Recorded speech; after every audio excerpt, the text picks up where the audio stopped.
Praise God, hallelujah. Okay, sa araw na ito ay patuloy po ako na nagbibigay ng mensahe na nagmumula sa salita ng ating pong Panginoon. Sa araw na ito, mayroon po akong mensahe na babasahin dito po sa ikalawang Tesalonica chapter 2 verse 13. Sabi po dito, dapat kaming magpasalamat sa Diyos tuwina dahil sa inyo mga kapatid na minamahal ng Panginoon.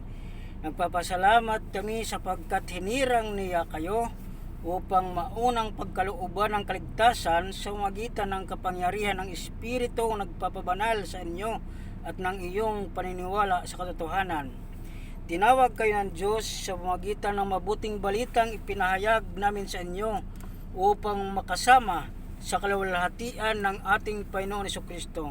Kaya nga, mga kapatid, manatili kayong matatag sa mga katotohanang itinuro namin sa inyo, maging sa salita o sa sulat. Aliwin nawa kayo ng ating Panginoon Jesucristo at ng ating Diyos Ama na umibig sa atin at sa kanyang habag ay nagbigay sa atin ng walang pagbabagong lakas ng loob at matibay na pag-asa. Bigyan nawa kayo ng matatag na kalooban upang iyong maipahayag at maisagawa ang lahat ng mabuti. Purihin po ang Panginoon sa pagkabasa ng kaniyang buhay at banal na salita.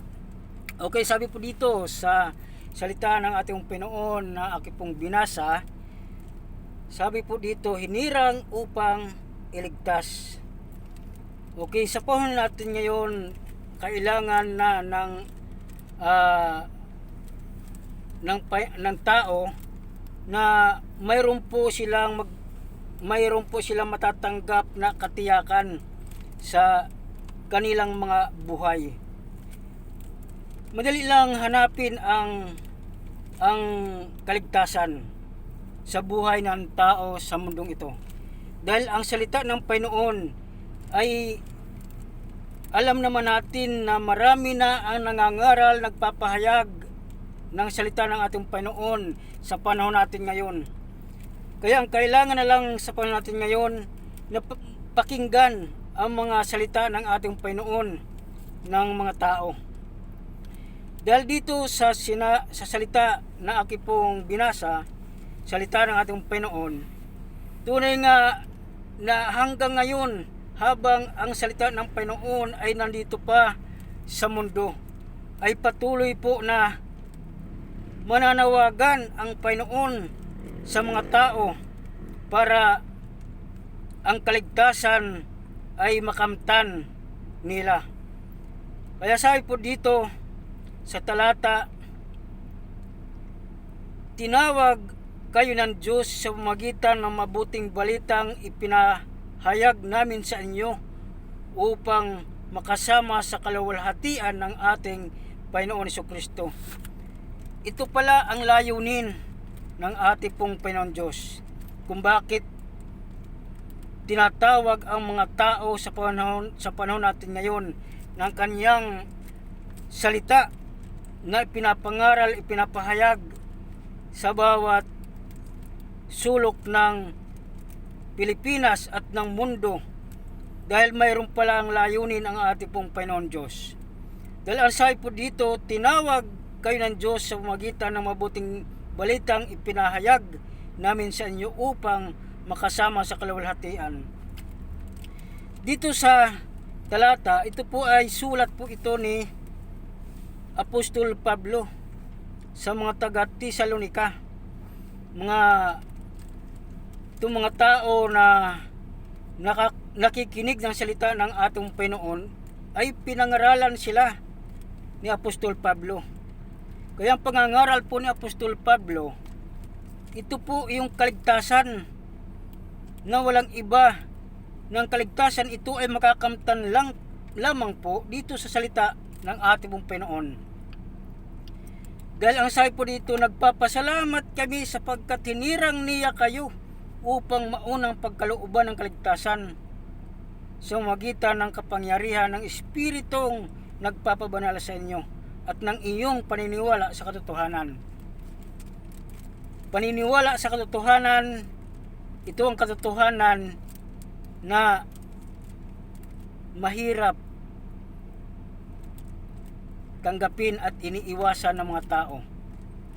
Dahil ang gusto ng mga tao sa panahon ngayon, ang mga bagay na nakikita.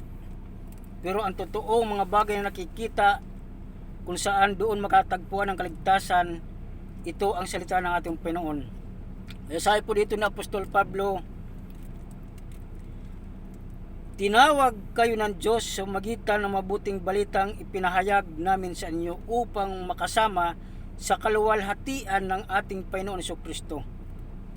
Ang kaluwalhatian ng ating pong Panginoon Jesucristo ay makakamtan lang po ito at makikita ng mga mananampalataya sa ating Panginoon doon sa kaharian ng ating pong Panginoon Diyos. Doon matatagpuan ang kaluwalhatian ng ating pong Panginoon. Kaya ang salita ng ating Panginoon, kung bakit patuloy po na ipinapangaral, ipinapahayag sa panahon natin ngayon para ang tao po ay maligtas.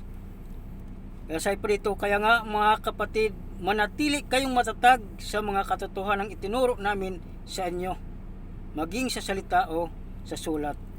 Kaya sabi ni Apostol Pablo, manatili daw po tayo maging matatag sa mga katotohanang itinuro namin sa inyo. Kaya ang mga katotohanan ito ay sa salita ng ating Panginoon lang matatagpuan. Kaya kailangan paniwalaan natin ang mga salita ng ating Panginoon na patuloy pong pinapahayag, pinangangaral. Hindi lamang paniwalaan kundi tanggapin natin ang salita ng ating Panginoon. Kaya salamat sa Panginoon sa kanyang mga salita na ito po ay patuloy po na ipinapahayag ng mga tao. Tayo po ay manalangin. Ama na mapagmahal at makapangyarihan sa lahat, salamat dahil sa iyong mga salita, Panginoon, ay patuloy po na marami ang mga taong nagigising ang kanilang mga espiritual na buhay para matagpuan ang mga katotohanan, Panginoon. Sapagkat tunay nga ang iyong mga salita lamang, Panginoon Lugad, ang tunay na makapagbibigay, Panginoon Lugad, ng katiyakan pag-asa sa buhay na darating, Panginoon. Panginoon, dalangin ko po na patuloy mong patatagin, palakasin ang pananampalataya ng bawat anak mo, Panginoon.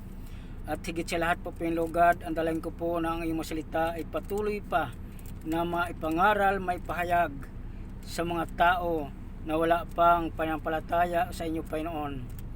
Dahil ito po ang pananampalataya, kakamtan ang kaligtasan.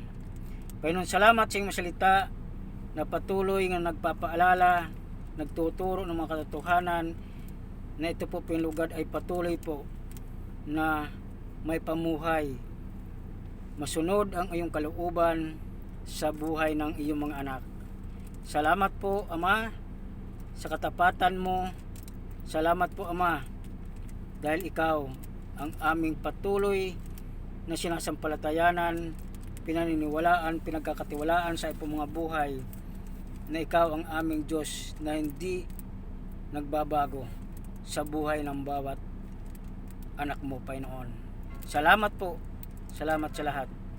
Pinabalik ko po ang pinamataas na puri, pagsamba sa iyo, Ama, sa pangalan ng ating Panginoong Jesucristo.